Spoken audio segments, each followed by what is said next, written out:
Hello दोस्तों, twin flame soul purpose में आप सभी का स्वागत है। आज मैं आप लोगों को पितृ अर्थात एंसेस्टर के बारे में कुछ जानकारी देना चाहती हूँ।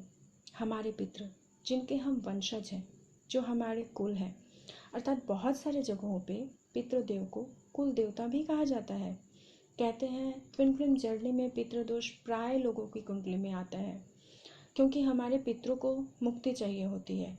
इसलिए हमारी कुंडली में ये पितृदोष निकल के आते हैं ताकि हम उनके लिए कुछ कर सकें और उन्हें हम मुक्ति दिला सकें।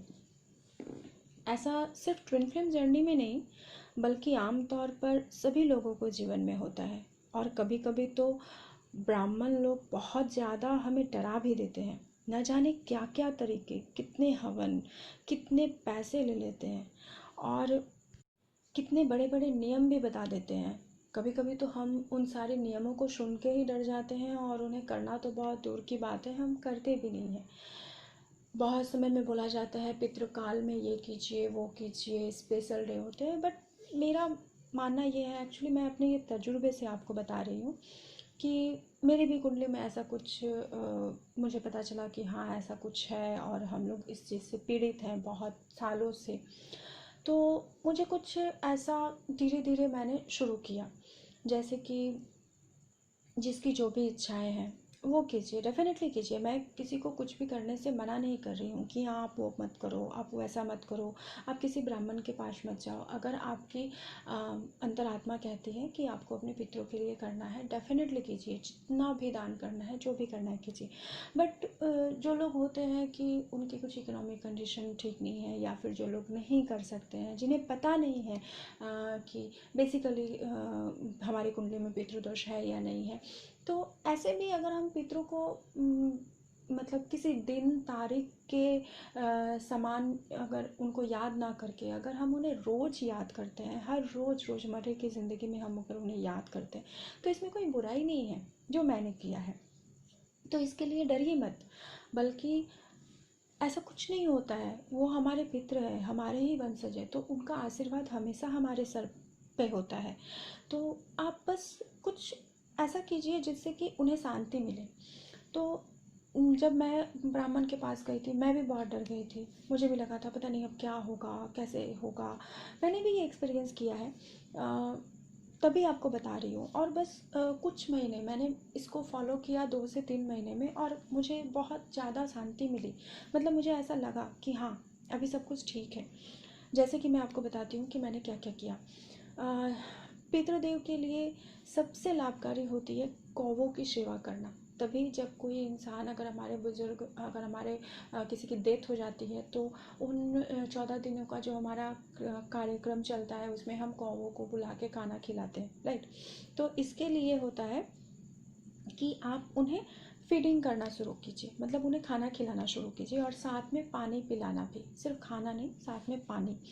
तो आप अपने घर के छत पे या आंगन में उन्हें खाना दे सकते हैं।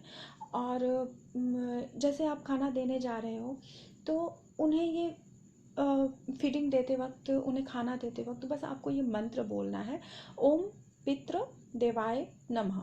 मैं फिर से एक बार रिपीट कर रही हूँ, ओम पितृ देवाय नमः। जब तक आप उन्हें खाना दे रहे हैं तब तक बोलिए, उस वक्त बोलिए, या फिर आप 11 बार भी इसको बोल सकते हैं कंटिन्यू। और साथ में आप प्रे भी कीजिए कि हे मेरे पितृदेव, आपकी हमारी सारी जो है गुनाहों के लिए हमें आप क्षमा कर दीजिए। हमसे अनजाने अनजाने जो भी गलतियां हुई हैं उसके लिए आप हमें क्षमा कीजिए, और आप पूरे परिवार का आप रक्षा कीजिए, भरण पोषण कीजिए।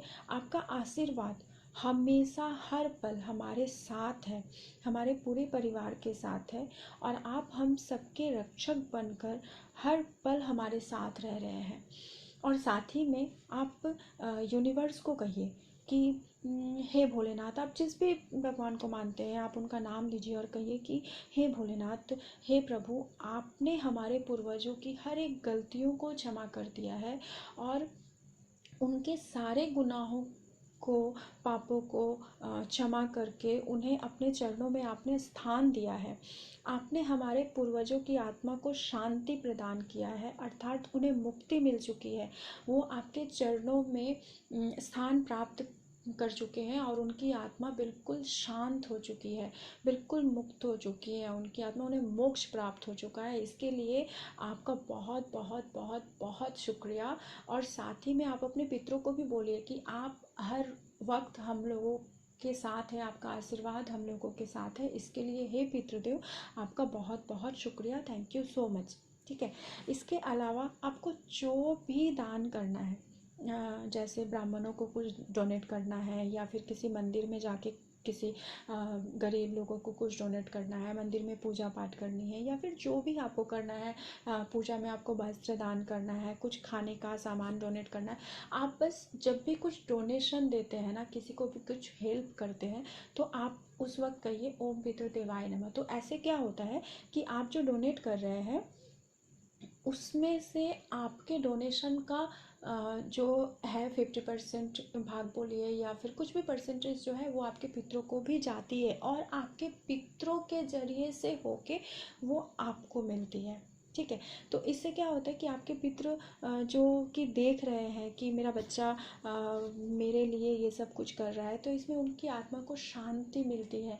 और जैसे जैसे उनके कर्म जो है वो, जैसे जैसे उन वो मतलब जो होती है ना कि जिस तरह से वो खुश होंगे, तो उसी तरह से वो आपके ऊपर भी आशीर्वाद बन के बरसेगा, क्योंकि कहीं ना कहीं उनको खुशी मिल रही है। ठीक है, तो ऑटोमेटिकली देखिएगा कि आपके सारे काम बनने शुरू हो जाएंगे, उसके बाद आपके छोटे छोटे काम बनते हुए आपको नज़र आने लगेंगे, क्योंकि कहीं ना कहीं उन्हें ये लगेगा कि हाँ, मेरे बच्चे हम सबके लिए कुछ कर रहे हैं, मेरी बच्ची हम सबके लिए कुछ कर रही है, तो वो जो है खुद हमारी मदद करेंगे। आप उनसे डरिए मत, बल्कि आप उनसे गाइडेंस मांगिए। जिस प्रकार से हम एंजल से गाइडेंस मांगते हैं, आपके पितरों में इतनी शक्ति होती है ना कि वो आपको वो सब कुछ दे सकते हैं जो आप उनसे चाहते हैं। तो आप जिस तरह से एंजल से गाइडेंस मांगते हैं, आप उनसे भी गाइडेंस मांगिए, आप उनसे भी बातें कीजिए, आप उन्हें हीलिंग भी सेंड कर सकते हैं। ठीक है, जैसे कि मान लीजिए अगर आपको रेकी हीलिंग आती है, तो आप उन्हें एंसेस्टर हीलिंग दीजिए, सेंड कीजिए। या फिर अगर आप रेकी हीलिंग नहीं जानते हो, आप अगर रेकी नहीं जानते हो, तो आप उन्हें ऐसे ही नॉर्मल हीलिंग सेंड कीजिए। और अगर आप वो भी नहीं कर सकते, आपको मान लीजिए हीलिंग के बारे में कुछ भी नहीं पता, आप बस प्रे कीजिए। हमारी दुआओं में इतनी ताकत होती है कि हम सब कुछ कर सकते हैं। आप उन्हें जितना पुकारोगे वो आपकी उतनी ही मदद करेंगे। जैसे मान लीजिए आप एंजल्स को कहते हैं कि एंजल्स को हम जब तक बचपन से एंजल्स हमारे साथ होते हैं, ठीक है, लेकिन एंजल्स को जब तक हम हेल्प के लिए उनको इन्वोक नहीं करते हैं, एंजल्स हमारी मदद नहीं करते हैं। ठीक उसी तरह से पितृ आपके पूर्वज हैं, आपके देव हैं, आपके कुल देवता हैं। बट कभी कभी क्या होता है ना, हम अपने भगवान को हमेशा याद करते हैं, हम गॉड को हमेशा पुकारते हैं, लेकिन हम पितरों को कभी पुकारते ही नहीं है, उनसे हम कभी बातें ही नहीं करते। अगर बाई चांस वो कभी हमारे ड्रीम में आ जाए, उन्होंने कुछ मांगा, कुछ कहा, तो हम वो पूरा कर देते हैं। हम एक्चुअली उनसे डरते हैं। बट आप डरिए नहीं, वो आपके सबसे पहले देवता हैं। तो आप उन्हें पुकारिए, आप उन्हें मदद के लिए पुकारिए, आप उनसे कहिए, क्योंकि जब तक आप उन्हें नहीं पुकारेंगे ना, वो आपकी मदद करने नहीं आएंगे खुद से। तो आप उनसे बातें कीजिए, जिस तरह से हम भगवान से बातें करते हैं, हमें कुछ भी चाहिए होता है, हम प्रे करते हैं, उस तरह से आप अपने पितरों से प्रे कीजिए। ठीक है, आप उनसे मदद मांगिए। एक्चुअली ना, ट्विन फ्लेम जर्नी से पहले मतलब जब भी मेरी अवेकनिंग नहीं हुई थी और मुझे ट्विन जर्नी के बारे में कुछ भी नहीं पता था, तो मैं भी यही करती थी। मैंने अपने पितरों को कभी नहीं पुकारा है, क्योंकि मैं उनसे डरती थी, जैसा कि पूर्वज कहते हैं, हमारे बड़े बुजुर्ग कहते हैं, उस तरह से। लेकिन अब समझ में आया कि नहीं, ये गलत है। हम उन्हीं के बच्चे हैं, तो हम उन्हें भूल क्यों जाएं? अगर हम उन्हें भूल जाएंगे तो वो भी हमें भूल जाएंगे ना। तो इसीलिए आप जो कुछ भी आपको कहना है, आप उनको कहिए। ठीक है, आप उनसे बातें कीजिए, आपको बहुत अच्छा लगेगा।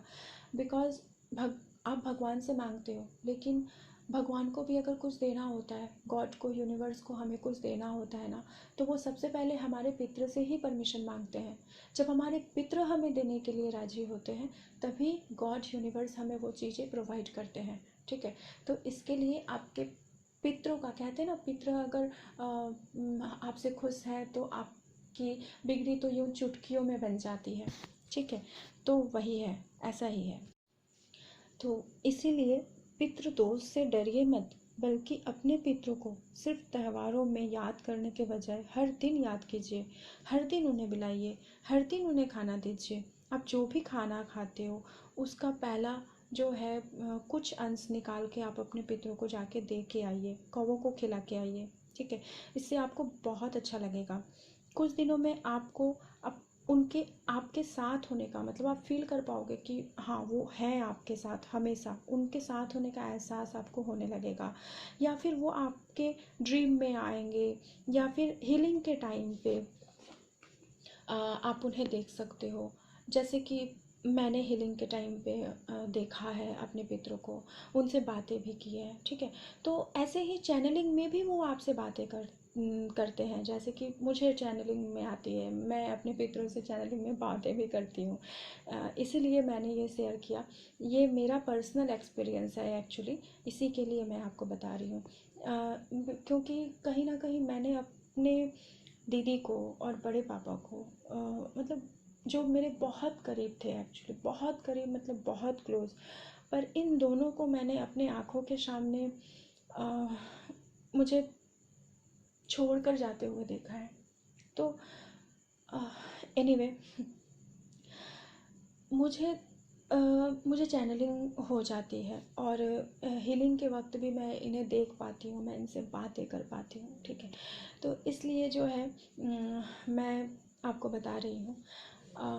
मैंने इसके लिए जो है, मैंने ट्विन फ्लेम जर्नी का मैं शुक्रिया अदा करती हूँ कि हाँ, जब भी मैं इस जर्नी में आई, मैंने चीज़ों को जब भी डीपली समझना शुरू किया, तो मुझे पता चला कि हाँ, मुझे जो है अपने पितरों से भी बातें करनी चाहिए, या फिर मुझे उनको भी अपने साथ दिनचर्या में शामिल करना चाहिए। क्योंकि ये सारे एक्सपीरियंस जो है ना, बस इसी एक जर्नी के कारण हो रही हैं। तो आप लोग भी ये एक्सपीरियंस कर सकते हैं, बल्कि कोई भी इंसान कर सकता है। बस ज़रूरत है तो उन्हें सच्चे मन से पुकारने की, उन्हें याद करने की। So thank you universe, and thank you मेरे पितृदेव। थैंक यू दोस्तों, मैंने कोशिश की है कि पितरों के बारे में सारे इन्फॉर्मेशन यहाँ पे दे सकूँ, आप लोगों को बता सकूँ। फिर भी अगर कुछ रह गया हो, और आप लोग अगर कुछ जानना चाहते हो, तो मुझे कमेंट में लिख सकते हो। And thank you, thank you, thank you so much, thank you. Okay, take care, thank you.